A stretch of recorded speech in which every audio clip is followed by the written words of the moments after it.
नमस्कार मित्रांनो, स्वागत आहे आपलं एम-पी-एस-सी फंडा या यूट्यूब चॅनलमध्ये. आज आपण बघूयात महात्मा ज्योतिराव फुले यांच्याविषयी संपूर्ण माहिती प्रश्न उत्तरासहित विश्लेषण बघणार आहोत.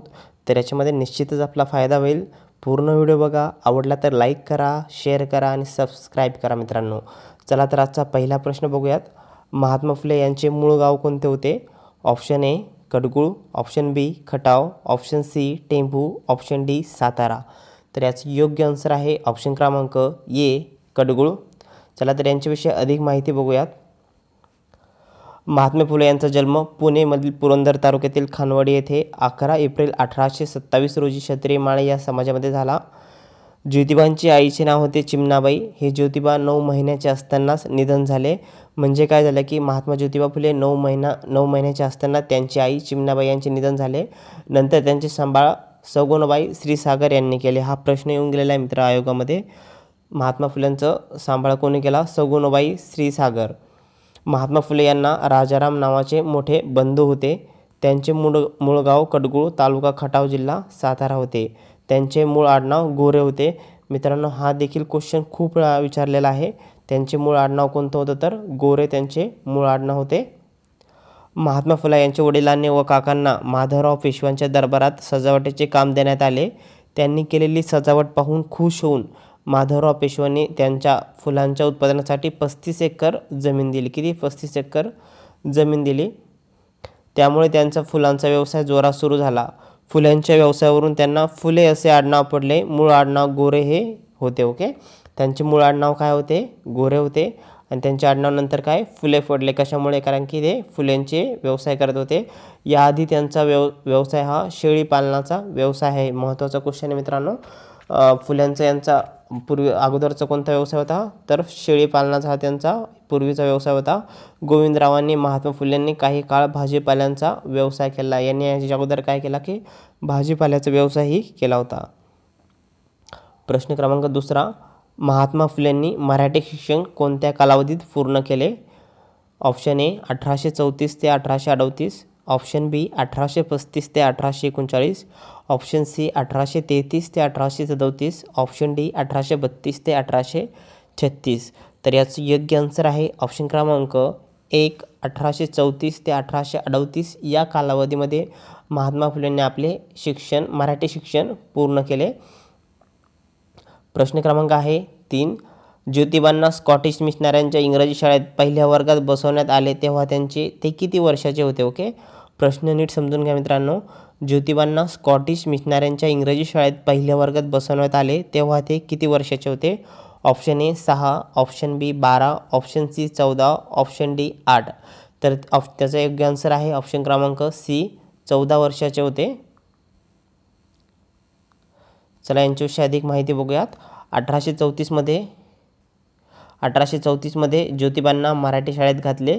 त्यांचे शिक्षक होते विनायकराव जोशी. ओके, मराठी शिक्षक कोण होते त्यांचे? विनायकराव जोशी होते. ज्योतिबा अतिशय हुशार असल्याने शाळेतील ब्राह्मण कारकुनांनी व इतर ब्राह्मणांनी गोविंदरावांना उपदेश दिला की महात्मा फुले यांना शाळेत घालून एदी बनवण्यापेक्षा बागेत काम करायला शिकवा, म्हणजे तुमचे कुटुंबाचे पुढे पालनपोषण होईल. हे उपदेश ऐकून गोविंदरावांनी ज्योतिबांना 1838मध्ये शाळेतून काढून टाकले व बागेत कामाला लावले.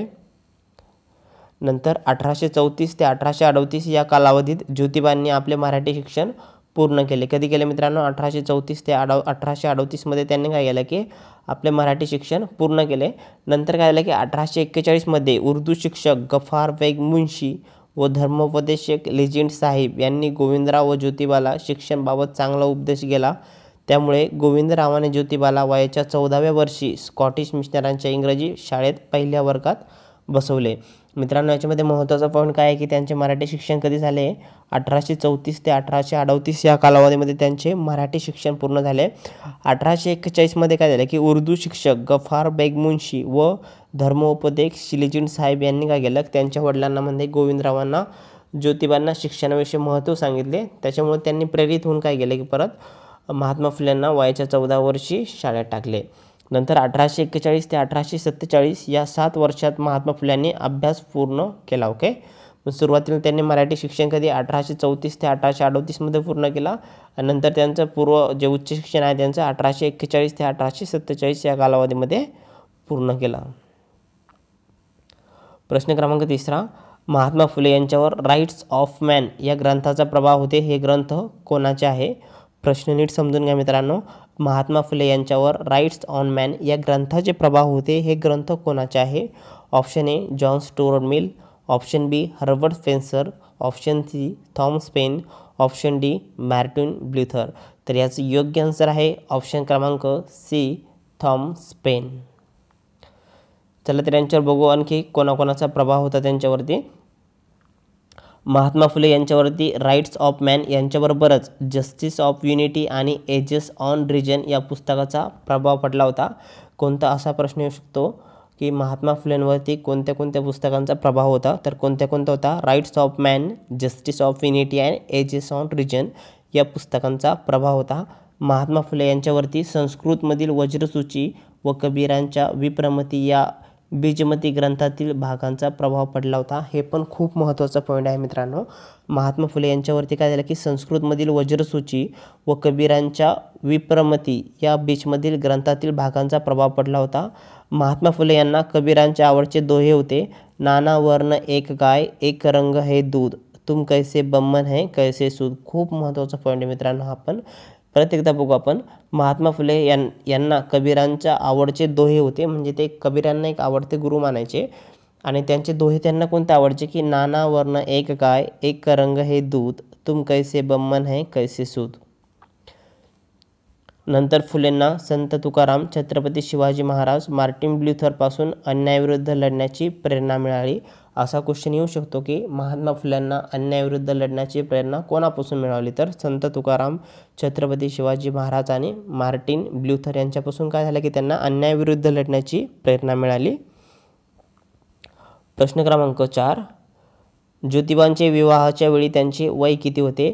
म्हणजे महात्मा फुल्यांचे विवाहाच्या वेळी त्यांचे वय किती होते?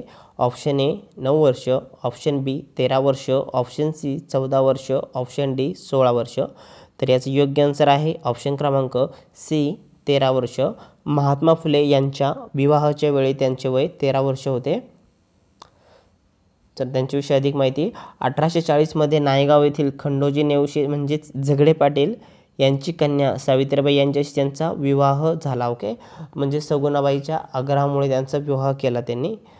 विवाहाच्या वेळी ज्योतिबांचे वय 13 वर्ष होते, तर सावित्रीबाईचे वय 8 वर्षाचे होते. प्रश्न क्रमांक 5, महात्मा फुलेंनी कोणाकडून दांडापट्टा, ढाल तलवार, गोळीबार करण्याचे प्रशिक्षण घेतले? महत्त्वाचा पॉईंट आहे मित्रांनो. महात्मा फुलेंनी कोणाकडून दांडापट्टा, ढाल तलवार आणि गोळीबार करण्याचे प्रशिक्षण घेतले? ऑप्शन ए आहे Vasudev Balwant Phadke, option B Lahuji Buva Salve, option C Sakharam Paranjpe, option D Khandoji Nevse Patil. तर यास योग्य आन्सर आहे ऑप्शन क्रमांक बी लहुजी बुवा साळवे यांच्याकडून महात्मा फुलेंनी दांडापट्टा, ढाल तलवार आणि गोळीबार करण्याचे प्रशिक्षण घेतले. यांच्याविषयी अधिक माहिती. लहुजी बुवा साळवे मांग यांच्याकडून घेतलेल्या प्रशिक्षणानंतर अनेक विद्यार्थ्यांनी 1857मध्ये इंग्रजांविरुद्ध झालेल्या बंडात सहभाग घेतला, परंतु महात्मा फुले व त्यांचे मित्र बंडापासून दूर राहिले. ते ब्राह्मणाच्या भूलथापांना बळी पडले नाही. काय झालं की 1857मध्ये महात्मा फुले सामील झाले का? नाही झाले. प्रश्न क्रमांक 6, महात्मा फुलेंनी मुलींसाठी पहिली शाळा कधी सुरू केली? ऑप्शन ए 3 ऑगस्ट 1948, ऑप्शन बी 3 जानेवारी 1848, ऑप्शन सी 3 डिसेंबर 1848, ऑप्शन डी 3 फेब्रुवारी 1848. तर याचं योग्य आन्सर आहे ऑप्शन क्रमांक ए 3 ऑगस्ट 1848. मित्रांनो, कॉमनली सगळ्यांनाच माहीत असतं की 1848मध्ये महात्मा फुलेंनी मुलींची पहिली शाळा सुरू केली, परंतु डेट आणि मंथ खूप इम्पॉर्टंट आहे सध्याच्या घडीला. 3 ऑगस्ट. ओके, लक्षात असू द्या 3 ऑगस्ट 1848. अधिक माहिती बघूयात. महात्मा फुले यांनी मुलींसाठी पहिली शाळा 3 ऑगस्ट इथे 1848 रोजी पुणे जिल्ह्यातील बुधवार पेठेत असलेल्या तात्यासाहेब भिडे यांच्या वाड्यात सुरू केली. कुठे सुरू केली त्यांनी? महात्मा फुले यांनी मुलींसाठी पहिली शाळा 3 ऑगस्ट 1848 रोजी पुणे जिल्ह्यातील बुधवार पेठेत तात्यासाहेब भिडे यांच्या वाड्यात सुरू केली. आता ॲक्च्युली आपल्याला बुकमध्ये आहे की भिड्यांच्या वाड्यात सुरू केली, पण कोणत्यांचं नाव काय होतं की तात्यासाहेब त्यांचं नाव होतं. आपल्याला म्हणजे सिली मिस्टेक देऊ शकतं की अण्णासाहेब भिडे किंवा काकासाहेब भिडे, तात्यासाहेब भिडे अशा प्रकारचे देऊ शकतात. तर त्यांचं नाव काय होतं की तात्यासाहेब भिडे यांच्या वाड्यात सुरू केली. काही काळानंतर मुलामुलींना वह्या, पुस्तके व कपडे पुरवणे अवघड झाले, त्यामुळे त्यांना नाईलाजाने शाळा तात्पुरती बंद करावी लागली. यावेळी त्यांना मुस्लिम मित्र त्यांचे कोणते मुस्लिम मित्र इस्माईल शेख यांनी मदत केली. त्यांनी नंतर पुढे येथे सदाशिव बल्लाळ गोवंडे यांनी जुनागंज पेठेत दिलेल्या जागेत शाळा सुरू केली. म्हणजे काय झालं की त्यांनी जी 1848मध्ये शाळा सुरू केली होती, काही कारणास्तव काही शाळा बंद पडली. नंतर त्यांना त्यांचा मुस्लिम मित्र होता इस्माईल शेख यांनी मदत केली. नंतर पुढे काय झालं की सदाशिवराव बल्लाळ गोवंडे यांनी काय केलं की जुनागंज पेठेत एक जागा दिली. त्या जागेमध्ये त्यांनी नव्याने शाळा सुरू केली. आणि जी पहिली शाळा सुरू केली होती ना, त्याला मदत कोणी केली ते बघा, खूप महत्त्वाचं आहे. तात्यासाहेब भिडे, सदाशिव गोविंद हाटे, सखाराम परांजपे, सदाशिव गोवंडे, जगन्नाथ हाटे, अण्णासाहेब चिपळूणकर, बापूसाहेब मांडे आणि मोरो साळवेकर यांनी त्यांना सहकार्य केलं होतं. परत एकदा बघा, तात्यासाहेब भिडे, सदाशिव गोविंद हाटे, सखाराम परांजपे, सदाशिव गोवंडे, जगन्नाथ हाटे, अण्णासाहेब चिपळूणकर, बापूसाहेब मांडे आणि मोरो साळवेकर यांनी महात्मा फुले यांना सहकार्य केलं होतं. प्रश्न क्रमांक आहे 7. महत्त्वाचा प्रश्न आहे. महात्मा फुले यांनी गृहत्याग केल्यानंतर गंजपेठेत एक घर घेऊन तेथे वास्तव्य केले, त्यावेळी त्या घराचा क्रमांक किती होता? ओके, प्रश्न नीट समजून घ्या मित्रांनो. महात्मा फुले यांनी गृहत्याग केल्यानंतर गंजपेठेत एक घर घेऊन तेथे वास्तव्य केले, त्यावेळी त्या घराचा क्रमांक किती होता? ऑप्शन ए घर क्रमांक 542, ऑप्शन बी घर क्रमांक 552, ऑप्शन सी घर क्रमांक 562, ऑप्शन डी घर क्रमांक 572. तर याचं योग्य आन्सर आहे ऑप्शन क्रमांक डी घर क्रमांक 572. यावेळेस काय अधिक माहिती बघूयात. अस्पृश्यांना शिक्षणावरून वडिलांनी मदत झाल्याने पत्नीसह गृहत्याग केला. म्हणजे काय केलं की त्यांनी अस्पृश्याला शिक्षण देत होते, याच्यामुळे त्यांना वडिलांनी काय केलं की घराच्या बाहेर काढलं. नंतर ते गंजपेठेत गेले. येथे फुल्यांनी उदरनिर्वाहासाठी सावित्रीबाईंना शिवण्याचे दुकान टाकले व महात्मा फुल्यांनी कॉन्ट्रॅक्टरचा व्यवसाय सुरू केला. म्हणजे काय केलं की गंजपेठेत गेल्यानंतर त्यांनी उदरनिर्वाहासाठी काय केलं की सावित्रीबाईंनी शिवण्याचे दुकान आणि म्हणते काय घोंगड्या शिवायचे इथे. ओके, नंतर महात्मा फुल्यांनी कॉन्ट्रॅक्टरचा व्यवसाय सुरू केला. महात्मा फुले, कृष्णराव भालेकर, वारामचंद्र शिंदे यांनी उपजीविकेचे व आर्थिक गरजेची सोय व्हावी म्हणून काय केलं की पुन्हा कमर्शियल अँड कॉन्ट्रॅक्टिंग कंपनीची स्थापना केली. महत्त्वाचा पॉईंट मित्रांनो. प्रश्न काय येऊ शकतो की महात्मा फुले यांनी कोणत्या कंपनीची स्थापना केली? पुन्हा कमर्शियल अँड कॉन्ट्रॅक्टिंग कंपनीची त्यांनी स्थापना केली.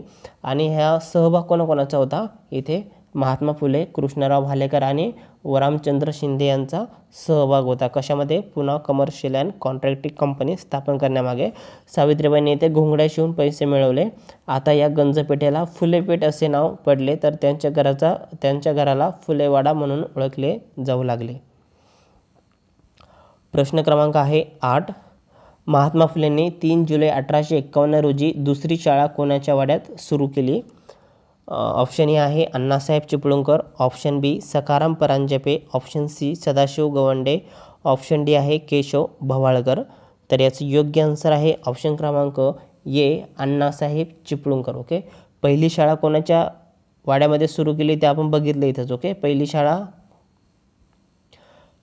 तात्यासाहेब भिडे बघितलं होतं ना आपण, तात्यासाहेब भिडे. ओके, पहिली शाळा कोणाच्या वाड्यात सुरू केली? तात्यासाहेब भिडे यांच्या वाड्यात पहिली शाळा सुरू केली.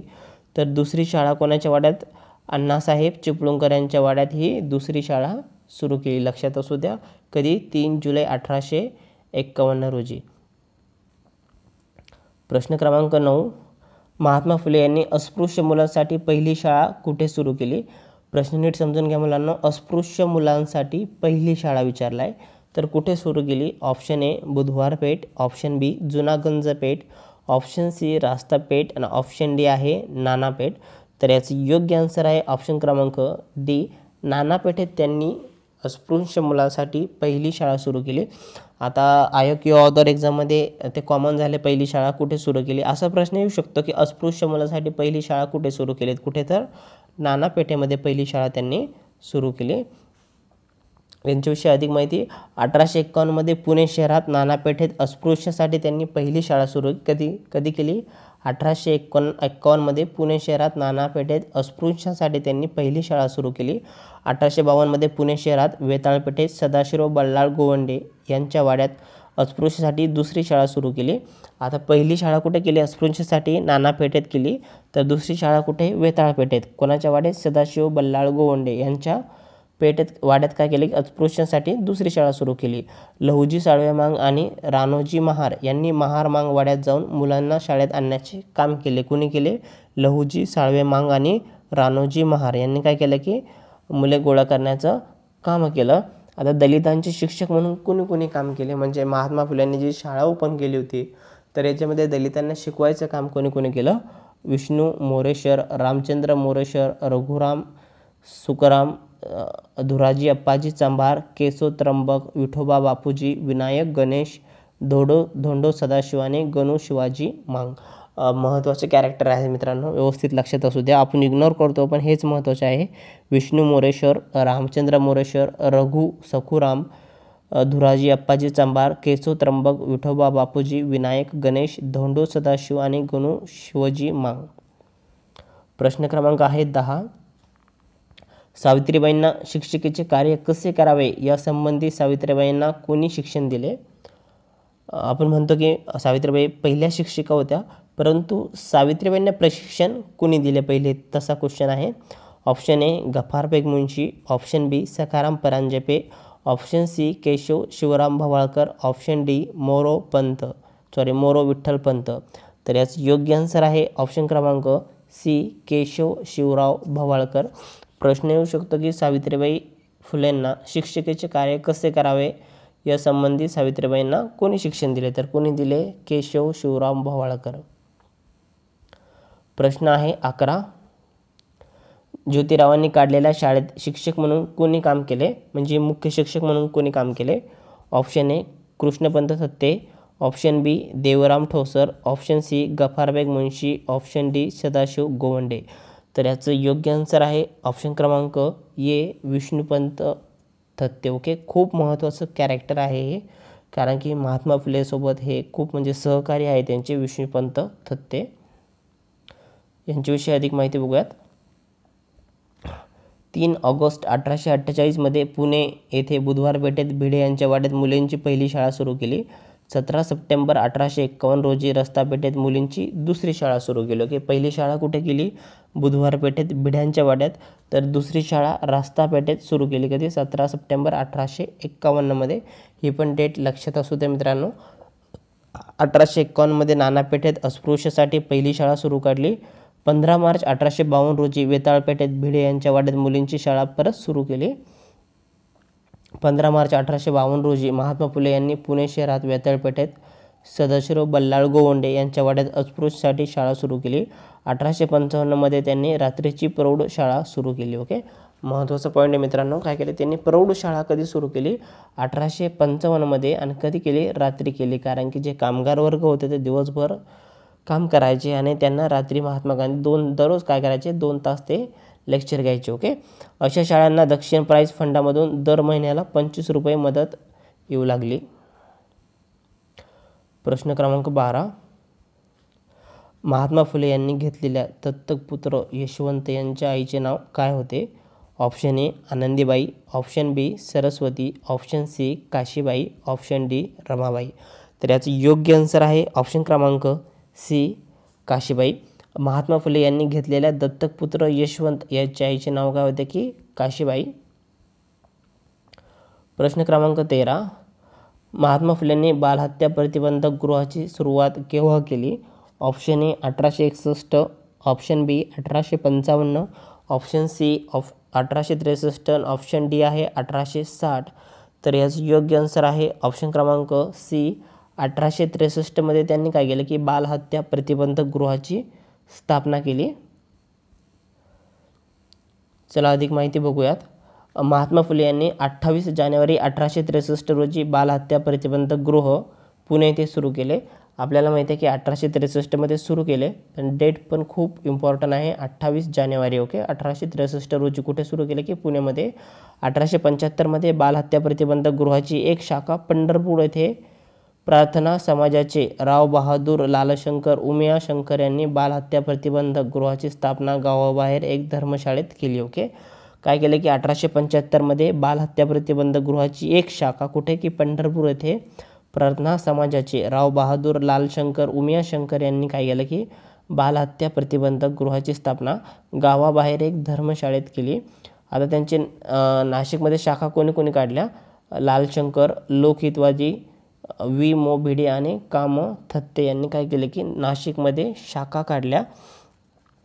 महत्त्वाचा पॉईंट मित्रांनो परत लक्षात असू द्या. लालशंकर, लोकहितवादी, वी मो भिडे आणि काम Thatte.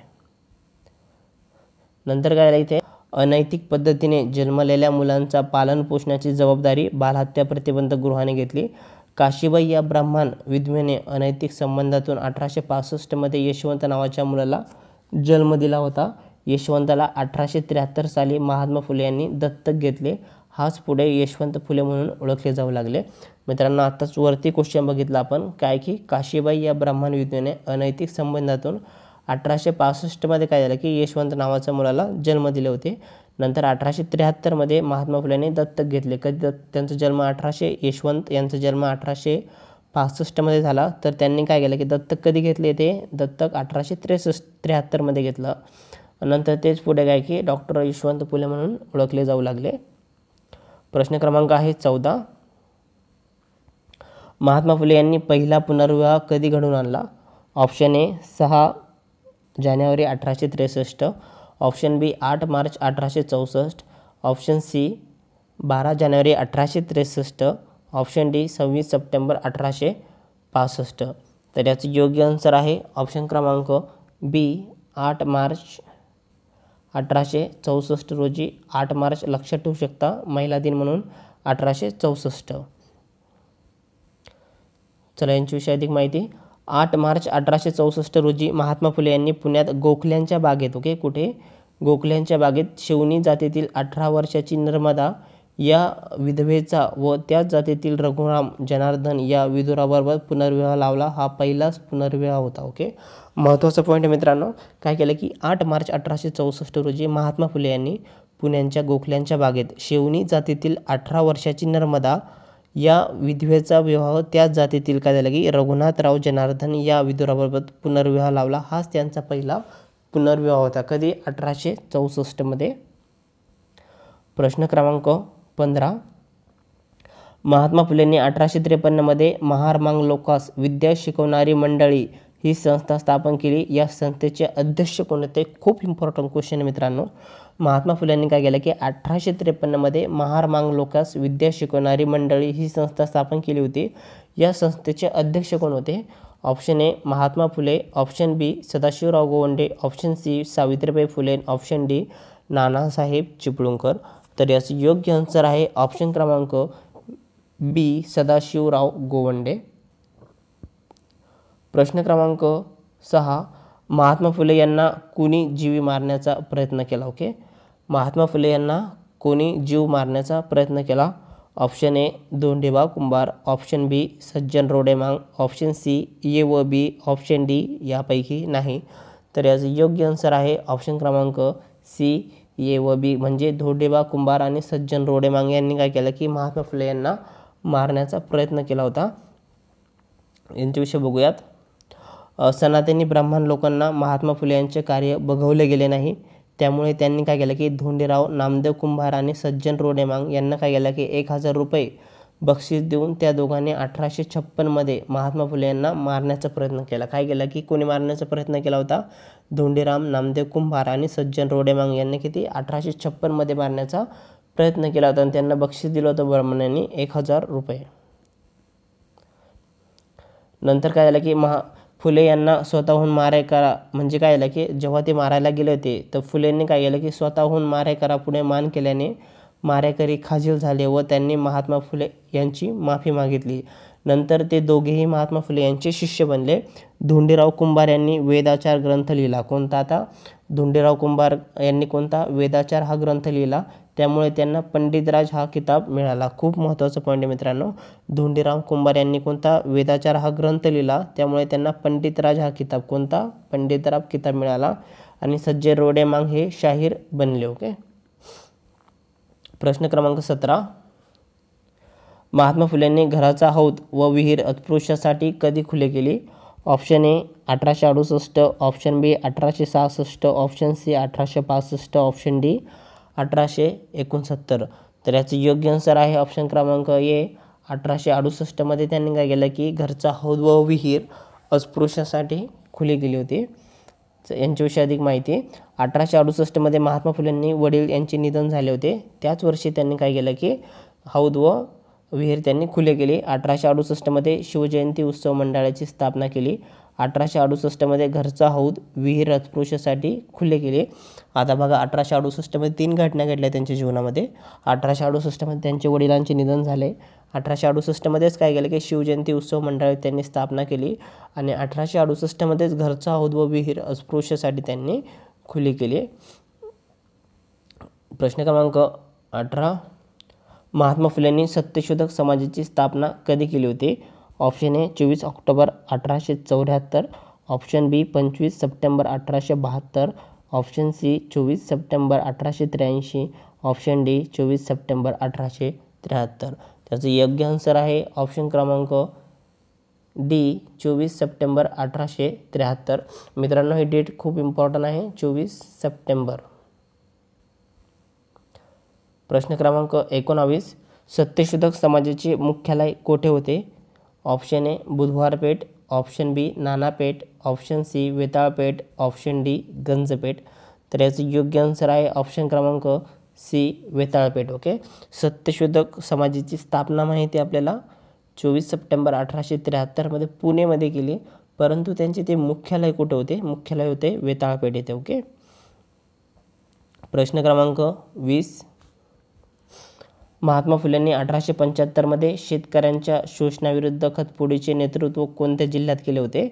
Option A Pune Nashik, option B Nashik Nagar, option C Pune Nagar, option D Nashik व औरंगाबाद. तर याचं योग्य आन्सर आहे ऑप्शन क्रमांक सी पुणे व नगर. ओके. असा पण प्रश्न येऊ शकतो की महात्मा फुलेंनी शेतकऱ्यांच्या शोषणाविरुद्ध खतफोडीचे बंड कधी केले होते? तर कधी केले होते? 1875 आणि कोठे केले होते विचारलं तर पुणे व नगर येथे. प्रश्न क्रमांक 21. महात्मा फुले यांनी नाविकांचा संप कधी केला? Option A 1865, option B 1866, option C 1872, option D 1875. तर याचं योग्य आन्सर आहे ऑप्शन क्रमांक ए 1865. कुठे केला होता त्यांनी? 1865 महात्मा फुले नाविकाचा संप तळेगाव, ढमढेरे व ओतूर येथे केला होता. कुठे? पुणेमध्ये तळेगाव, ढमढेरे व ओतूर येथे केला होता. विधवेंचे केशवपन केल्यामुळे तिचे सौंदर्य नष्ट होऊन ती विद्रूप दिसते, म्हणून त्यांनी काय केला होते? हा नाविकांचा संप घडवून आणला होता. प्रश्न क्रमांक आहे 22. सत्यशोधक समाज पद्धतीने पहिला विवाह कधी घडवून आणला होता? Option A 1873, option B 1875, option C 1880, option D 1883. तर याचं योग्य आन्सर आहे ऑप्शन क्रमांक ए 1873 25 डिसेंबर 1873 सत्यशोधक समाज पद्धतीने पहिला विवाह राधाबाई निंबाळकर व सीताराम आल्हाट यांचा घडवून आणला होता. महत्त्वाचा पॉईंट आहे मित्रांनो. कधी? 25 डिसेंबर 1873 सत्यशोधक समाज पद्धतीने पहिला विवाह राधाबाई निंबाळकर व सीताराम आल्हाट यांचा घडवून आणला होता. 7 मे 1874 रोजी दुसरा विवाह काशीबाई व ज्ञानबा ससाणे यांचा विवाह घडवून आणला होता. प्रश्न क्रमांक आहे 23. सत्यशोधक समाजातर्फे दीनबंधू हे वृत्तपत्र चालवले जात होते, त्याचे पहिले संपादक कोण होते? Option A Mahatma Phule, option B Narayan Lokhande, option C Rao Bahadur Vadekar, option D Krishnarao Bhalekar. तर याचे योग्य आन्सर आहे ऑप्शन क्रमांक डी कृष्णराव भालेकर त्याचे पहिले संपादक होते. तर याच्याविषयी माहिती. 1 जानेवारी 1877 रोजी दीनबंधू वृत्तपत्र सुरू केले. याचे पहिले संपादक म्हणून कृष्णराव भालेकर यांची निवड केली होती. कधी? दीनबंधूची स्थापना कधी झाली? 1 जानेवारी. ओके, 1 जानेवारी 1877 रोजी दीनबंधूची स्थापना झाली आणि त्याचे पहिले संपादक होते कृष्णराव भालेकर. 1880 दीनबंधू वृत्तपत्र नारायण लोखंडे यांच्याकडे सोपवण्यात आले. म्हणजे पहिले संपादक कोण होते? कृष्णराव भालेकर. नंतर झाले नारायण लोखंडे. महात्मा फुले यांचे दुसरे वृत्तपत्र होते अंबालहरी. ओके, अंबालहरी हे देखील त्यांचे वृत्तपत्र होते. प्रश्न क्रमांक 24, महात्मा फुले यांच्या कोणत्या ग्रंथासाठी बाबा पदमजी यांनी प्रस्तावना लिहिली? खूप महत्त्वाचा पॉईंट आहे मित्रांनो. महात्मा फुले यांच्या कोणत्या ग्रंथासाठी बाबा पदमजी यांनी प्रस्तावना लिहिली? ऑप्शन ए गुलामगिरी, ऑप्शन बी शेतकऱ्यांचे असूड, ऑप्शन सी ब्राह्मणाचे कसब, ऑप्शन डी सार्वजनिक सत्यधर्म. तर याचं योग्य आन्सर आहे ऑप्शन क्रमांक सी ब्राह्मणाचे कसब. आता ब्राह्मणाचे कसब या ग्रंथासाठी काय झालं की बाबा पदमजी यांनी प्रस्तावना लिहिली. ब्राह्मणाचे कसब विषयी अधिक माहिती बघूयात. 1868 ब्राह्मणाचे कसब हे ग्रंथ महात्मा फुलेंनी लिहिले. आता आपल्याला एक असेंडिंग किंवा डिसेंडिंग पद्धतीने उतारता क्रम किंवा चढता क्रम ग्रंथावाज लावू म्हणजे त्याच्यासाठी डेट लक्षात असणं खूप महत्त्वाचं आहे. 1868 ब्राह्मणाचे कसब हे ग्रंथ महात्मा फुलेंनी लिहिले. ब्राह्मणाचे कसब या ग्रंथात त्यांनी संधी साधू ब्राह्मणाच्या कारवायावर प्रकाश टाकले. म्हणजे काय केलं की ब्राह्मणाच्या कसब या ग्रंथामध्ये काय केलं त्यांनी संधी साधू ब्राह्मणाच्या कारवायावर त्यांनी प्रकाश टाकले. ब्राह्मणाचे कसब हा ग्रंथ काव्यात्मक आणि पद्यात्मक ग्रंथ होता. त्यालाच काय की काव्यात्मक किंवा पद्यात्मक ग्रंथ होता. ब्राह्मणाचे कसब हा ग्रंथ त्यांनी कुणबी, माळी, महार, मांग यांना अर्पित केले. ओके, कोणाला अर्पित केला हा महत्त्वाचा प्रश्न आहे मित्रांनो. ओके, ब्राह्मणाचे हे कसब ग्रंथ त्यांनी कोणाला अर्पित केले? कुणबी, माळी, महार आणि मांग यांना त्यांनी अर्पित केले. या ग्रंथासाठी बाबा पदमजी यांनी प्रस्तावना दिली होती. परत एकदा रिवाईज करा, खूप महत्त्वाचं आहे मित्रांनो. 1868 ब्राह्मणाचे कसब हे ग्रंथ महात्मा फुलेंनी लिहिले. नंतर ब्राह्मणाचे कसब या ग्रंथात त्यांनी संधी साधू ब्राह्मणाच्या कारवायावर प्रकाश टाकले. ब्राह्मणाचे कसब हा ग्रंथ काव्यात्मक किंवा पद्यात्मक ग्रंथ होता. ब्राह्मणाचे कसब ग्रंथ त्यांनी कुणबी, माळी, महार आणि मांग यांना अर्पित केले. या ग्रंथासाठी बाबा पदमजी यांनी प्रस्तावना दिली. प्रश्न क्रमांक आहे 25, महात्मा फुलेंचे कोणते ग्रंथ हे प्रश्न उत्तराच्या स्वरूपात होते? ऑप्शन ए गुलामगिरी, ऑप्शन बी शेतकऱ्यांचे असूड, ऑप्शन सी अस्पृश्यांची कफेर, ऑप्शन डी सत्सार. तर याचं योग्य आन्सर आहे ऑप्शन क्रमांक ए गुलामगिरी. ओके, गुलामगिरी हे त्यांचं ग्रंथ आहे ना, हे प्रश्न उत्तराच्या स्वरूपात होतं. 1855 काय की तृतीय रत्न हे नाटक सुरू झालं. या नाटकात पुरोहिताकडून शूद्रांची फसवणूक दाखवली आहे. नंतर आलं की 1869 छत्रपती शिवाजीराजे भोसले यांचा पोवाडा. इतिहासकार ग्रँड डब या इतिहासावर महात्मा फुले यांनी स्वतःला कुळवाडी भूषण या नावाने लिहिले आहे. ओके, नंतर इथं काय झालं की पोवाड्याचे शिवचरित्र स्पष्ट केले आहे. शिवचरित्र शुद्ध करण्यासाठी बाबा पदमजी यांनी महात्मा फुले यांना मदत केली. हा पोवाडा 45 पानाचा व 924 ओळींचा होता. ओके, बाबा पदमजी यांचा 2 महत्त्वाचे कार्य मित्रांनो. आत्ताच बघितलं होतं आपण बाबा पदमजी विषय की बाबा पदमजींनी काय केलं होतं की इथे जे ब्राह्मणाचे कसब आहे याच्यासाठी प्रस्तावना दिली होती. आणि दुसरं कार्य काय त्यांचं इथं की जे महात्मा फुलेंनी जे शिवचरित्र शुद्ध केलं होतं, तर या शिवचरित्र शुद्ध करण्यासाठी काय की बाबा पदमजी यांनी त्यांना मदत केली होती. आणि हा किती 45 पानाचा आणि 924 ओळीचा होता. महात्मा फुलेंना पोवाडा परमहंस सभेने अध्यक्ष रामचंद्र बाळकृष्ण राणे यांना अर्पण केला. ओके, खूप महत्त्वाचं पॉईंट आहे मित्रांनो. महात्मा फुले यांनी काय केलं की पोवाडा कोणाला अर्पण केला? जे परमहंस सभेचे अध्यक्ष होते रामचंद्र बाळकृष्ण राणे. ओके, रामचंद्र बाळकृष्णाजी राणे यांना काय केलं की अर्पण केला. ओके, त्यांनी पोवाडा कोणाला अर्पण केला की परमहंस सभेचे अध्यक्ष रामचंद्र बाळकृष्णाजी राणे यांना त्यांनी पोवाडा अर्पण केला. ओके, महात्मा फुले रायगडवरती गेले होते तेव्हा त्यांच्यासोबत कोण होते? मोरो विठ्ठल वाळेकर, परांजपे, ससाने, लहूबुवा मांग हे त्यांचे सहकारी त्यांच्यासोबत होते. कोण कोण होते? मोरो विठ्ठल वाळेकर, परांजपे, ससाने, लहूबुवा मांग हे त्यांचे सहकारी त्यांच्यासोबत होते. 1869 त्यांनी पहिली शिवजयंती साजरी केली. ओके, इथे काय आहे की आता याच्यामध्ये आपण ब्राह्मणाचे कसब विषयी माहिती बघू. ब्राह्मणाचे कसब हे 1869 हे बुक लिहिले गेले. हा एक पद्यात्मक ग्रंथ होता. ब्राह्मणाचे कसब हा ग्रंथ त्यांनी कुणबी, माळी, महार, मांग यांना अर्पित केला.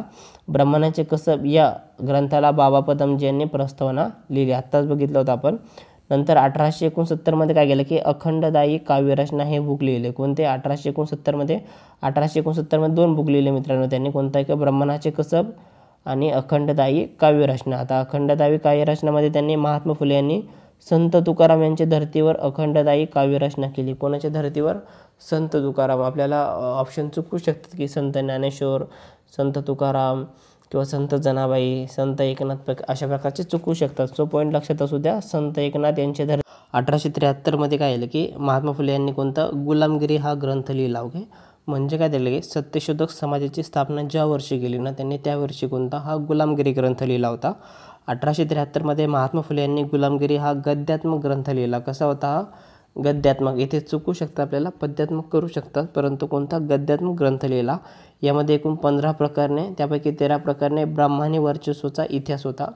त्यांनी गुलामगिरी कधी? 1873मध्ये गद्यात्मक होता. याच्यामध्ये किती प्रकरण होते? गुलामगिरीमध्ये 15 प्रकरणे होते, त्यापैकी 13 प्रकरणे हे ब्राह्मणी वर्चस्वाच्या इतिहासात आहे. या ग्रंथामध्ये ब्रह्मादेवीच्या उत्पत्तीपासून भट दाड्यांच्या दंडापर्यंत समग्र इतिहास स्पष्ट केला आहे. आता गुलामगिरी ग्रंथ अमेरिकेतील काळ्या लोकांना समर्पित केला आहे. हे महत्त्वाचा पॉईंट आहे मित्रांनो. जो 1873मध्ये त्यांनी गुलामगिरी ग्रंथ लिहिला होता आणि तो कोणाला अर्पण केला? त्यांनी अमेरिकेतील काळ्या लोकांना त्यांनी समर्पित केला. यामध्ये फ्रेंच राज्यक्रांतीचा उल्लेख आहे. स्वातंत्र्य, समता आणि बंधुता हे पण पॉईंट खूप महत्त्वाचं आहे. प्रश्न येऊ शकतो की महात्मा फुले यांच्या कोणत्या ग्रंथामध्ये फ्रेंच राज्यक्रांतीचा उल्लेख, स्वातंत्र्य, समता, बंधुता आहे? तर त्याचा आन्सर असेल गुलामगिरी. ओके, शूद्रलेख हेच या देशाचे जीवन आहेत. इंग्रजांचे राज्य असेपर्यंत शूद्रांची विद्या संपादन करावी, प्रशासन लोकाभिमुख करावे अशी मागणी होते. तर कोणते कोणते पॉईंट होते गुलामगिरीमध्ये हे लक्षात असू द्या. गुलामगिरीची स्थापना बुक कधी लिहिले? 1873मध्ये लिहिले. ओके, 1873मध्ये. नंतर 1873मध्ये महात्मा फुले यांनी गुलामगिरी हा गद्यात्मक ग्रंथ लिहिला. यामध्ये एकूण 15 प्रकरणे होती, त्यापैकी 13 प्रकरणे हे ब्राह्मणी वर्चस्व होते. या ग्रंथामध्ये ब्रह्मादेवीच्या उत्पत्तीपासून भट दाड्यांच्या दंडापर्यंत समग्र इतिहास स्पष्ट केला आहे. गुलामगिरी ग्रंथ हा त्यांनी अमेरिकेतील काळ्या लोकांना समर्पित केला आहे. प्रश्न डायरेक्टली येऊ शकतो सिंगल लाईनमध्ये की महात्मा फुले यांनी कोणता ग्रंथ अमेरिकेतील काळ्या लोकांना समर्पित केला आहे? तर कोणता आहे? गुलामगिरी. यामध्ये फ्रेंच राज्यक्रांतीचा उल्लेख आहे, स्वातंत्र्य, समता, बंधुता, शूद्र लोक हेच देशाचे जीवन आहेत, इंग्रजांचे राज्य असेपर्यंत शूद्रांची विद्या संपादन करावी, प्रशासन लोकाभिमुख करावे अशी त्यांनी मागणी केली होती. नंतर नेक्स्ट बघू आपण शेतकऱ्यांचा आसूड. ओके, शेतकऱ्यांचं आसूड हे बुक गद्यात्मक होतं 18 जुलै 1883मध्ये. ओके, शेतकऱ्यांचे आसूड गुलामगिरी कधी? 1873 आणि त्याचे 10 वर्षानंतरच लक्षात ठेवायचं. शेतकऱ्यांचा आसूड गद्यात्मक होता 18 जुलै 1883 रोजी.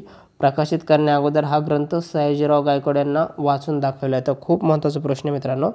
प्रश्न येऊ शकतो की कोणता ग्रंथ महात्मा फुले यांनी प्रकाशित करण्या अगोदर कोणाला वाचून दाखवला होता? ओके, सयाजीराव गायकवाडला वाचून दाखवला. तर तो कोणता? शेतकऱ्यांचा आसूड.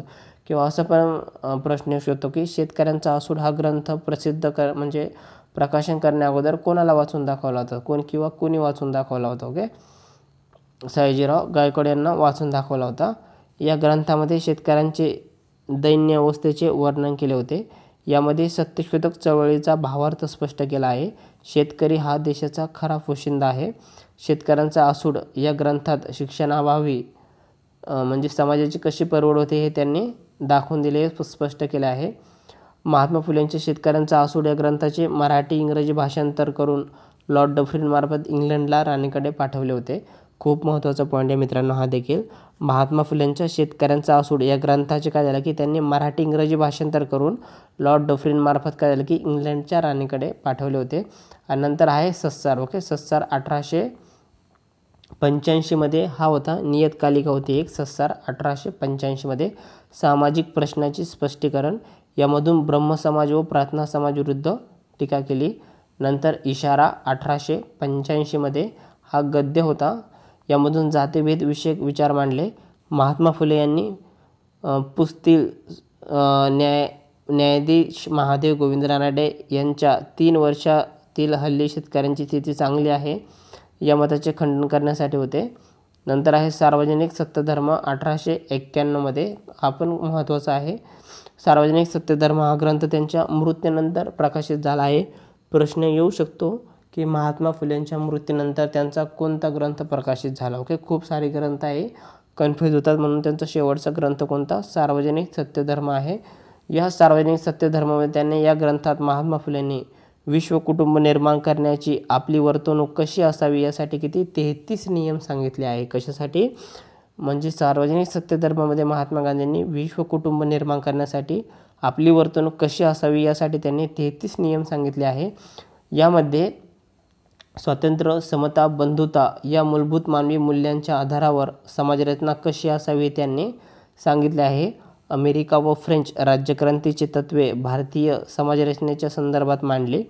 महात्मा फुले यांनी यामध्ये नार्मिक व विश्वकुटुंबाची संकल्पना मांडली. ओके, प्रश्न येऊ शकतो की महात्मा फुले यांनी कोणत्या ग्रंथालयामध्ये नार्मिक व विश्वकुटुंबाची संकल्पना मांडली, तर कोणत्या, सार्वजनिक सत्यधर्म या ग्रंथामध्ये त्यांनी नार्मिक व विश्वकुटुंबाची संकल्पना मांडली आहे. या ग्रंथावर घुले यांचा अभिप्राय होता. महात्मा फुले यांनी या ग्रंथासाठी मराठी विश्वकोशाचे जनक लक्ष्मण शास्त्री जोशी यांची मदत घेतली होती. काय केले की त्यांनी कोणाची मदत घेतली, सार्वजनिक सत्यधर्मासाठी त्यांनी लक्ष्मण शास्त्री जोशी यांची मदत घेतली होती. सार्वजनिक सत्यधर्म ग्रंथाचे लेखन चालू असताना जुलै 1888, इथं मिस्टेक झाली आहे, जुलै 1888मध्ये महात्मा फुले यांना अर्धांगवायू झटका आला. त्यांच्यावर डॉक्टर विश्राम रामजी घोले यांनी उपचार केले होते. महत्त्वाचा पॉईंट मित्रांनो काय झालं की सार्वजनिक सत्यधर्माचे ग्रंथाचे लेखन चालू असताना काय झालं की त्यांना जुलै 1898मध्ये काय झालं की अर्धांगवायूचा झटका आला आणि याच्यावर त्यांनी कोणी उपचार केले, डॉक्टर विश्राम रामजी घोले यांनी उपचार केले. त्यांना अर्धांगवायूचा झटका आला, त्यांच्या उजव्या हाताने काय झालं, त्यांच्या विधा झाली होती. त्यामुळे ते आजारी असतानाही त्यांनी 1 एप्रिल 1889 साली डाव्या हाताने सार्वजनिक सत्यधर्म हा ग्रंथ पूर्ण केला. सार्वजनिक सत्यधर्माचे प्रकाशन मात्र 1891मध्ये त्यांचे दत्तक पुत्र यशवंतराव फुले यांनी केले. सार्वजनिक सत्यधर्माला विश्वकुटुंबाचा जाहीरनामा असे लक्ष्मण शास्त्री जोशी यांनी म्हटले आहे. महत्त्वाचा प्रश्न मित्रांनो, सार्वजनिक सत्यधर्माला विश्वकुटुंबाचा जाहीरनामा असे कोणी म्हटले आहे, तर कोणी म्हटले आहे, लक्ष्मण शास्त्री जोशी. ओके, तर असा पण प्रश्न येऊ शकतो की लक्ष्मणराव जोशी यांनी कोणत्या ग्रंथाला विश्वकुटुंबाचा जाहीरनामा म्हटलं, तर कोणत्या, सार्वजनिक सत्यधर्माला. नेक्स्ट आहे सार्वजनिक सत्यधर्म हा सत्यशोधक समाजाचा बायबल आहे असे विठ्ठलरामजी शिंदे यांनी म्हटले आहे. सार्वजनिक सत्यधर्म हा सत्यशोधक समाजाचा बायबल आहे असे विठ्ठलरामजी शिंदे यांनी म्हटले आहे. प्रश्न क्रमांक आहे 26, महात्मा फुले यांनी दीनबंधू वृत्तपत्र कधी सुरू केले. ऑप्शन ए 10 फेब्रुवारी 1888, ऑप्शन बी 10 जानेवारी 1886, ऑप्शन सी 10 जुलै 1887, ऑप्शन डी 10 मार्च 1891. तर याचं योग्य आन्सर आहे ऑप्शन क्रमांक सी 10 जुलै 1887मध्ये. प्रश्न क्रमांक 27, महात्मा फुले यांना हिंदुस्थानचा बुकर टी वॉशिंग्टन असे कोणी म्हटले. Option A Chhatrapati Shahu Maharaj, option B Sayajirao Gaikwad, option C Vishnushastri Chiplunkar, option D आहे विठ्ठल रामजी शिंदे. महत्त्वाचं पॉईंट मित्रांनो, महात्मा फुले यांना हिंदुस्थानचा बुकर टी वॉशिंग्टन असे कोणी म्हटले, तर याचं योग्य आन्सर आहे ऑप्शन क्रमांक बी सयाजीराव गायकवाड यांनी त्यांना काय म्हटलं की हिंदुस्थानचा बुकर टी वॉशिंग्टन असे म्हटले. आता अजून आपण ॲडव्हान्समध्ये बघू कोणी काय म्हटले आहे. लक्ष्मण शास्त्री जोशी यांनी काय म्हटले आहे की हिंदू समाजातील बहुजन समाजात आत्मप्रयत्न व आत्मलोकन उत्पन्न करणारा पहिला माणूस असे म्हटले आहे. धनंजय कीर यांनी काय वक्तव्य केले आहे की फुले या माळ्याने राष्ट्ररूपी बागेतील सामाजिक एकतेच्या वाढीला विरोध करणारी तणे बांडगुळे उपटून तिथे फुलझाडांची उत्तम जोपासना केली. नंतर आहे की विष्णुशास्त्री चिपळूणकर शूद्र जगद्गुरू शूद्र धर्मसंस्थापक यांनी टीका केली होती. ओके, प्रश्न असा येऊ शकतो की महात्मा फुले यांच्यावर टीका कोणी केली, तर विष्णुशास्त्री चिपळूणकर यांनी त्यांच्यावर टीका केली होती आणि त्यांनी टीका करताना म्हटलं की शूद्र जगद्गुरू शूद्र धर्मसंस्थापक. आता विठ्ठलरामजी शिंदे आद्य दलित उद्धारक प्रतीकांचा पालन करतात असे म्हटले आहे. प्रश्न क्रमांक 28, महात्मा फुले कोणत्या कालावधीत पुणे नगरपालिकेचे सभासद होते. ऑप्शन ए 1862, 1868. ऑप्शन बी 1868 ते 1872. ऑप्शन सी 1878 ते 1884. ऑप्शन डी 1876 ते 1882. आणि याचं योग्य आन्सर आहे ऑप्शन क्रमांक डी 1876 ते 1882. आता महात्मा फुले यांच्याबद्दल आपण इतर माहिती बघू ॲडव्हान्समध्ये. महात्मा फुले यांनी स्वतःला कबीर साधूच्या पंथाचा असा निर्देश केला आहे. काय केलं की त्यांनी स्वतःला कबीर साधूचा पंथाचा असा निर्देश केला आहे. महात्मा फुले अहमदनगरहून परतल्यानंतर शेजारील मुस्लिम मुलगी फातिमा हिला शिक्षण दिले. ओके, कोणाला शिक्षण दिले? फातिमा हिला शिक्षण दिले. 1 डिसेंबर 1854 रोजी अध्यापक तयार करण्यासाठी शाळा काढली. मुलींना शाळा काढण्यास महात्मा फुले यांना सौ ई.सी. जोन्स यांचे आर्थिक सहाय्य लाभले. ओके, आर्थिक सहाय्य कोणाचे म्हणजे पैशाची मदत कोणी केली? सौ ई. जोन्स यांनी त्यांना आर्थिक सहाय्य केले. महात्मा फुले यांना शिक्षणाविषयी प्रेरणा अहमदनगरच्या मिस फेरार यांच्याकडून मिळाली. ओके, इथे कन्फ्यूज होऊ नका मित्रांनो. आता शिक्षणाविषयी जी प्रेरणा आहे ती कोणी दिली? मिस फेरार दिली. आणि जे आर्थिक सहाय्य दिले ना, आर्थिक सहाय्य सौ ई. जोन्स यांनी दिले. नंतर आहे की महात्मा फुले यांना शैक्षणिक कार्याबद्दल 16 नोव्हेंबर 1882 रोजी ब्रिटिश सरकारने महात्मा फुलेंचे स्त्री शिक्षणाचे आद्यजनक म्हणून गौरव केले. 1852 पुणे लायब्ररी सुरू केलं. की आता प्रश्न येऊन गेलेला आहे खूप साऱ्या क्लास 3-4ला. पुणे लायब्ररीची स्थापना कोणी केली? महात्मा फुलेंनी. कधी केली? 1852. 1854 स्कॉटिश मिशनरी स्कूलमध्ये अर्धवेळ शिक्षकाची नोकरी देखील केली त्यांनी. 1875 महादेव गोविंद रानडे यांनी पुण्यात स्वामी दयानंद सरस्वती यांची मिरवणूक काढली. त्याला महात्मा फुले यांनी सहकार्य केले. त्यावेळी सनातन्यांनी विडंबन म्हणून गर्दजा भंजाची मिरवणूक काढली. ओके, महत्त्वाचा क्वेश्चन आहे मित्रांनो. 1875 महादेव गोविंद रानडे काय केले होते? यांनी पुण्यात स्वामी दयानंद सरस्वती यांची मिरवणूक काढली. त्याला महात्मा फुले यांनी सहकार्य केले. त्यावेळेस काय झालं की सनातनी ब्राह्मणांनी काय केलं की विटंबना म्हणून गर्द भांजांची मिरवणूक काढली. 1876 महात्मा फुले यांनी Pune commercial and construction company स्थापना केली. महत्त्वाचं पॉईंट आहे मित्रांनो, पुणे कमर्शियल अँड कंस्ट्रक्शन कंपनीची स्थापना कोणी केली? तर महात्मा फुलेंनी. महात्मा फुलेंचा बांधकाम कंत्राटदाराचा व्यवसाय होता. त्यांनी कात्रजचा बोगदा आणि पानशेत धरण बांधले. महत्त्वाचा पॉईंट आहे, काय केलं की त्यांचा कॉन्ट्रॅक्टरचा एक व्यवसाय होता. त्यांनी काय केले? पुण्यामधले कात्रजचा बोगदा आणि पानशेत धरण बांधले होते. महात्मा फुले व सयाजीराव गायकवाड यांची भेट रामचंद्रराव धामसकर यांनी घडवून आणली. 1877 दुष्काळात धनकवडी येथे व्हिक्टोरिया बालाश्रमची स्थापना केली. महत्त्वाचं आहे, 1877 काय झालं की दुष्काळात धनकवडी येथे व्हिक्टोरिया बालक आश्रमाची त्यांनी स्थापना केली. महात्मा फुले यांची चतुर्सूत्री कोणती होती? सदाचार, विवेक, न्यायप्रियता आणि सहिष्णुता. ओके, खूप महत्त्वाचा पॉईंट आहे मित्रांनो. परत एकदा बघा, महात्मा फुले यांची चतुसूत्री कोणती होती? की सदाचार, विवेक, न्यायप्रियता आणि सहिष्णुता. तुकाराम तात्या पडवळ यांचा जातीभेद विवेक सार या पुस्तकाचे त्यांनी महात्मा फुलेंनी प्रकाशन केले होते. सप्टेंबर 1875 पुण्यात दयानंद सरस्वतीच्या मिरवणुकीत सहभाग.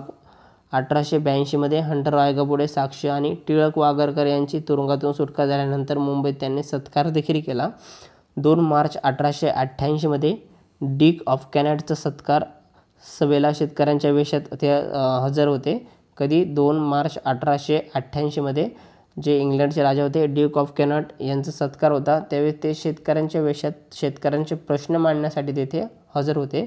11 मे 1888 मुंबई येथे रावसाहेब केदार यांच्यातर्फे महात्मा पदवी दिली. इथं रावसाहेब केदार पण आहे आणि वड्डेदार पण त्यांना खूप सारे आहे. ओके, असं नाव आहे रावसाहेब केदार किंवा रावसाहेब वड्डेदार यांच्या हस्ते काय झाले? त्यांना महात्मा पदवी प्रदान केली. कधी? 11 मे 1888 मुंबई येथे काय झालं की कोळीवाडा हॉलमध्ये त्यांना सभा भरवली होती आणि त्या सभामध्ये त्यांना काय झालं की महात्मा पदवी दिली होती. कोणी दिली होती? की रावसाहेब केदार किंवा रावसाहेब वड्डेदार असे त्यांना म्हटलं जातं.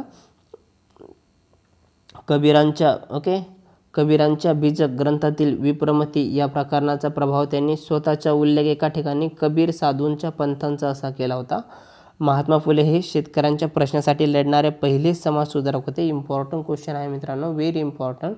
महात्मा फुले हे शेतकऱ्यांच्या प्रश्नासाठी लढणारे पहिले समाजसुधारक होते. 2 मार्च 1888 रोजी ड्यूक ऑफ कॅनट भारताच्या भेटीला आल्यावर पुण्यात महात्मा फुले त्यांच्या भेटीला शेतकऱ्यांच्या वेशात गेले होते, आपण वरती बघितला. नंतर इथे बघा 11 मे 1888 रोजी मांडवी कोळीवाडा हॉल मुंबई येथे मुंबईच्या जनतेने राव बहादूर वडेकर यांच्या हस्ते फुले यांना महात्मा ही पदवी अर्पण केली. याचे आयोजन नारायण मेघाजी लोखंडे यांनी केले होते. महत्त्वाचा क्वेश्चन आहे मित्रांनो. प्रश्न असा पण येऊ शकतो की महात्मा फुलेंना महात्मा ही पदवी कोणी दिली? तर एक तर मुंबईच्या जनतेने ऑप्शन असेल तर फर्स्ट तो असेल, किंवा राव बहादूर वडेकर असेल. कोणाच्या हस्ते दिली? तर राव बहादूर वडेकर यांच्या हस्ते दिली. कोणाच्या वतीने दिले? तर मुंबईच्या जनतेने वतीने दिले. ओके. कधी दिली? 11 मे 1888 रोजी मांडवी कोळीवाडा हॉल मुंबई येथे दिली. महात्मा ही पदवी दिली. असा पण प्रश्न येऊ शकतो की महात्मा फुलेंना महात्मा ही पदवी कुठे दिली? कुठे दिली? की मुंबई येथे दिली गेली. याचे आयोजन कोणी केले होते? की नारायण मेघाजी लोखंडे याचे आयोजन केले होते. ख्रिस्त धर्म स्वीकारू नये म्हणून लेले व पंडित रमाबाईंना परावृत्त महात्मा फुलेंनी केले होते, पण त्यांनी ख्रिस्त धर्म स्वीकारला. महात्मा फुले यांनी जुन्नर तालुक्यात ओके शेतकऱ्यांचा पहिला कर न देणे हा असहकार केला. विष्णू शास्त्री चिपळूणकर हे महात्मा फुले यांचे टीकाकार होते. चिपळूणकर यांनी महात्मा फुलेंना शूद्रजगुरू व शूद्र धर्म संस्थापक अशा पदव्या दिल्या होत्या. म्हणजे महात्मा फुलेंचे टीकाकार कोण होते? विष्णू शास्त्री चिपळूणकर होते. यांनी महात्मा फुलेंना 2 पदव्या दिल्या होत्या, म्हणजे टीकाकार म्हणून शूद्र जगद्गुरू आणि शूद्र धर्म संस्थापक. महात्मा फुले थॉमस पेन प्रमाणे एक एकेश्वरवादी होते. सामाजिक सुधारणा प्रथम झाली पाहिजे असे मत होते. ओके. कोणती सुधारणा? सामाजिक सुधारणा प्रथम झाली पाहिजे असे त्यांचे मत होते. त्यांनी कर्मकांड व रूढीवर टीका केली तरी ते नास्तिक नव्हते. ते ईश्वराला निर्मिक म्हणत. ओके. ईश्वराला काय म्हणायचे? निर्मिक म्हणत. सर्व मानवाचा एक धर्म असावा, एक धर्म एक ईश्वर. स्त्री ही पुरुषापेक्षा श्रेष्ठ आहे असे ते म्हणत. ओके. प्रश्न येऊ शकतो की स्त्री ही पुरुषापेक्षा श्रेष्ठ आहे असे वक्तव्य कोणाचे आहे? तर महात्मा फुलेंचे. ओके. मुंबई शहरात काय झालं की मुंबई शहरात मांडवी कोळीवाडा हॉलमध्ये 25 हॉल ओके म्हणजे काय झालं की 25,000 लोक जमा झाले व मुंबईच्या नागरिकांनी महात्मा फुले यांना कार्याचा गौरव म्हणून त्यांना महात्मा ही पदवी अर्पण केली. सदाशिव लोखंडे हे महात्मा फुले यांचे विद्यार्थी मित्र होते. या दोघांनी छत्रपती शिवाजी महाराज व अमेरिकेचे जॉर्ज वॉशिंग्टन यांचा चरित्राचा अभ्यास केला. कोणी? सदाशिवराव लोखंडे हे महात्मा फुल्याचे विद्यार्थी मित्र होते. त्या दोघांनी काय केलं की छत्रपती शिवाजी महाराज व अमेरिकेचे जॉर्ज वॉशिंग्टन यांच्या चरित्राचा अभ्यास केला. मिशनरीच्या शाळेत महात्मा फुलेंचे नारो विठ्ठल वाडेकर व सखाराम परांजपे हे 2 ब्राह्मण मित्र होते. महात्मा फुले हे ब्राह्मणाच्या विरुद्ध नव्हते. महात्मा फुले ब्राह्मणाच्या विरुद्ध नव्हते तर ते ब्राह्मणाच्या ब्राह्मण्य विचार प्रवृत्तीच्या विरोधात होते. महात्मा फुलेंचे शिक्षणाचे महत्त्व सांगताना ते म्हणतात की विद्येविना मती गेली, मतीविना नीती गेली, नीतीविना गती गेली, गतीविना वित्त गेले, वित्तविना शूद्र खचले, इतके अनर्थ एका अविद्येने केले. खूप महत्त्वाचा याच्यामध्ये निष्कर्ष खूप मोठा मित्रांनो याचा. महात्मा फुले म्हणतात स्त्री यामुळे समाजाचा आणि राष्ट्राचा विकास होऊ शकतो. त्यामुळे महात्मा फुले म्हणतात जिच्या हाती पाळण्याची दोरी तीच जगाते उद्धारे. हे वक्तव्य कोणाचे आहे? तर महात्मा फुल्यांचे. कोणतं? जिच्या हाती पाळण्याची दोरी तीच जगाते उद्धारे. 1819 मध्ये अमेरिकेचे मिशनरने कलकत्ता येथे हिंदू मुलींसाठी पहिली शाळा सुरू केली. 1819 मध्ये तर हिंदू मुलींसाठी. ओके. त्यांनी वाघ्या मुरळी या प्रथेला विरोध केला. महात्मा फुले यांनी सामाजिक कार्य केलेच परंतु शिक्षणाविषयी कार्य भरपूर केले, पण त्यांनी सामाजिक कार्यसुद्धा केले. त्यांनी वाघ्या मुरळी या प्रथेला विरोध देखील केला. महात्मा फुले या शाळेतील 11 वर्षे वयाच्या मुक्ता साळवे नावाच्या मातंग विद्यार्थीने महारमांगाच्या दुःख विषयाचा एक निबंध लिहिला होता. ओके. काय केलं होतं की महात्मा फुलेंच्या शाळेत होती एक 11 वर्षीय मुलगी होती, तिचं नाव होतं की मुक्ता साळवे. यांनी काय केलं होतं की मातंग समाजाची होती महारमांगाच्या दुःख विषयाचा एक निबंध त्याने प्रकाशित केला होता. महात्मा फुलेंनी 1848 मध्ये जगन्नाथ सदाशिव हाटे व सदाशिव बल्लाळ गोवंडे यांच्या मदतीने पुण्यात बुधवार पेठेत मराठा जातींच्या मुलांसाठी स्वतंत्र शाळा स्थापन केली. महत्त्वाचा क्वेश्चन मित्रांनो काय केला की महात्मा फुले यांनी 1848 मध्ये जगन्नाथ सदाशिव हाटे व सदाशिव बल्लाळ गोवंडे यांच्या मदतीने पुण्यात बुधवार पेठेमध्ये मराठा जातींच्या मुलांसाठी स्वतंत्र शाळा सुरू केली. महात्मा फुलेंनी 1876 ते 1882 मध्ये पुणे नगरपालिकेचे सदस्य असताना त्यांनी व्यसनमुक्तीसाठी प्रयत्न केले व दारू म्हणजे विष असे त्यांचे मत होते. त्यांचे याविषयी म्हणायचे की थोडे दिन तरी मद्यवर्ज्य करा, तोच पैसा भरा ग्रंथासाठी. ग्रंथ वाचताना मनी शोध करा, देऊ नका थाराभावा. महात्मा फुले हे बुद्धप्रमाण्यवादी होते. जगातील कोणतेच ग्रंथ ईश्वराने निर्माण केलेले नाही असे त्यांचे मत होते. चातुर्वर्ण्य, जातीव्यवस्था, स्वर्ग नरक, आत्म्याचे अस्तित्व सर्व गोष्टी त्यांनी फेटाळून लावल्या. म्हणजे ते मानत नव्हते काही. त्यांनी ईश्वराचे अस्तित्व नाकारले नाही, त्याला ते निर्मिक म्हणत. महात्मा फुले म्हणतात, सर्व माणसे ही एकाच निर्मिकाची लेकरे असून त्या सर्वांना ईश्वर निर्मित नैसर्गिक साधन संपत्तीचा उपभोग घेण्याचा समान अधिकार आहे. महात्मा फुले यांनी झिरपत्या सिद्धांताला सर्वप्रथम विरोध केला. ओके, झिरपत्या सिद्धांत 1835 जो लावला त्याला कोणी विरोध केला? महात्मा फुले यांनी सर्वप्रथम विरोध केला. महात्मा फुले यांनी शिक्षणाला तिसरे नेत्र असे म्हटले आहे. प्रश्न येऊ शकतो की शिक्षणाला तिसरे नेत्र असे कोणी म्हटले आहे? तर महात्मा फुले यांनी शिक्षणाला तिसरे नेत्र असे म्हटले आहे. महात्मा फुले यांनी शिक्षणाला तिसरे नेत्र असे म्हटले व शिक्षणाच्या अभावामुळे मनुष्य नैतिक व बौद्धिकदृष्ट्या पंगू होतो. लोखंडे हे पहिले कामगार नेते आणि ज्योतिराव फुले हे पहिले प्रेरनेते होते. के महत्त्वाचा प्रश्न आहे, कन्फ्युजन करण्यासारखा क्वेश्चन आहे. लोखंडे हे पहिले कामगार नेते होते, तर महात्मा ज्योतिराव फुले हे पहिले कामगार प्रेरनेते होते. ओके मित्रांनो, व्हिडिओ आवडला असेल तर नक्की लाईक करा, शेअर करा आणि सबस्क्राईब करा. धन्यवाद.